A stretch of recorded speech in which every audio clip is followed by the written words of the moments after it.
শুধুমাত্র ওআইসিভুক্ত দেশগুলোতে যেই পরিমাণ জাকাত হয় সেটার পরিমাণ হলো $600 বিলিয়ন।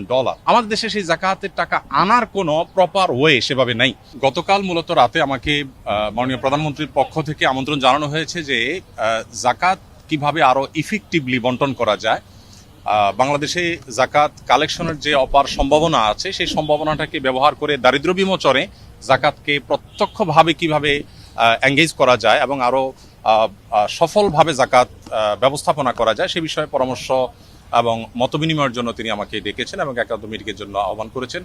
তো আমরা যেহেতু আপনারা জানেন আসুন্না ফাউন্ডেশনের মাধ্যমে আমরা জাকাত নিয়ে কাজ করে থাকি বিগত 6-7 বছর যাবত, এবং শুধু গত 1 বছরের হিসেব অনুযায়ী আমাদের মাত্র 13 কোটি টাকা খরচ করে আমরা 2100 বেকার তরুণ তরুণীকে আমরা পৃথকভাবে স্কিল ডেভেলপমেন্টমূলক প্রশিক্ষণ দিয়ে তাদেরকে আমরা কর্মসংস্থানের ব্যবস্থা করে দিয়েছি। এখন আমাদের সেই 2100 এক সময়ের বেকার তরুণরা 42 কোটি টাকা পার ইয়ার, তারা গত 1 বছরে তারা 42 কোটি টাকা কামাই করেছে। তার মানে প্রতি বছর এটা আস্তে আস্তে বাড়বে, বই কমবে না। তো এই যে জাকাতের অর্থে স্কিল ডেভেলপ করে বা স্বাবলম্বী করে স্থায়ী দারিদ্র্য বিমোচনের পথে নিয়ে যাওয়ার ক্ষেত্রে আমাদের আসুন্না ফাউন্ডেশনের কিছু অভিজ্ঞতার জায়গা আছে।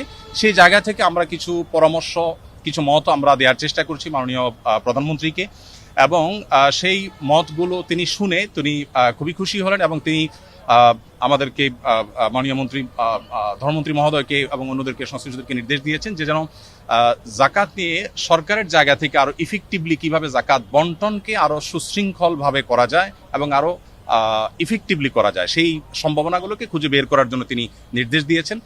তো এখানে মন্ত্রী মহোদয় তাদের জায়গা থেকে তারা কাজ করবেন ইনশাআল্লাহ, এবং একটা কমিটি প্রস্তাবনা করেছেন। তিনি সেখানে আমাকেও থাকার জন্য বিনয় নির্দেশ দিয়েছেন, অনুরোধ করেছেন। আমি ওনাকে বিনয়ের সাথে যদিও বলেছি যে এখানে বাইতুল মাল খতিব আছেন, আর অনেকে আছেন, তারপরেও তার একান্ত অনুরোধে ইনশাআল্লাহ আমি হয়তো থাকার চেষ্টা করব।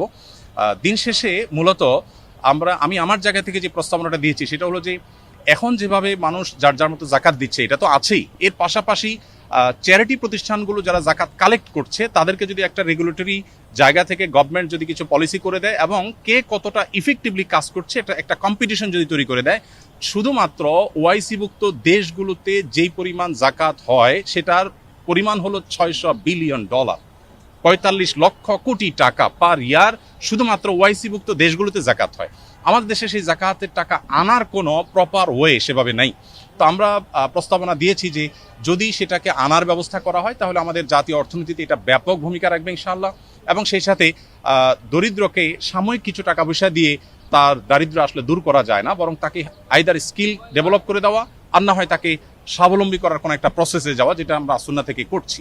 তো এই কমিটিতে কয়জন থাকবে এটা এখনো পুরোপুরি চূড়ান্ত হয়নি। 5-7 জনের একটা কমিটি হবে। সভাপতি মাননীয় মন্ত্রী ধর্মমন্ত্রী মহোদয়, তার সভাপতিত্বে কমিটি হবে, এবং বাইতুল কারমের খতিব মহোদয়কে প্রস্তাবনা পাঠানোর জন্য মাননীয় প্রধানমন্ত্রী বলেছেন তিনি থাকবেন। আর আমাকে যেহেতু তিনি অনুরোধ করেছেন আমি হয়তো থাকার চেষ্টা করবো। সেই সাথে ইসলামী অর্থনীতি বিশেষজ্ঞ হিসাবে আমরা দেশ থেকে দেশের বাইরে থেকে 1-2 জনের নাম প্রস্তাব করেছি। তাদের সবাইকে নিয়ে হয়তো কমিটি গঠন হবে, কমিটি একটা সুপারিশ করবে, এবং এইটা কোনো গভর্নমেন্ট সবার কাছ থেকে জাকাত কালেক্ট করবে বাধ্যতামূলক গভর্নমেন্টকে দিতে হবে ব্যাপারটা সেরকম না। আমার প্রস্তাবনা ছিল যে জাকাত বিভিন্ন অর্গানাইজেশন নিচ্ছে, প্রতিষ্ঠান নিচ্ছে, শুধু রেগুলেটরি জায়গা থেকে গভর্নমেন্ট কাজ করবে, যেটা প্রপার ইউটিলাইজ হচ্ছে কিনা এবং যেন যথাযথ ব্যবহার এবং কম্পিটিশন হয় আরো ইফেক্টিভলি যেন ইউজ হয় সেই জায়গা থেকে গভর্নমেন্ট কাজ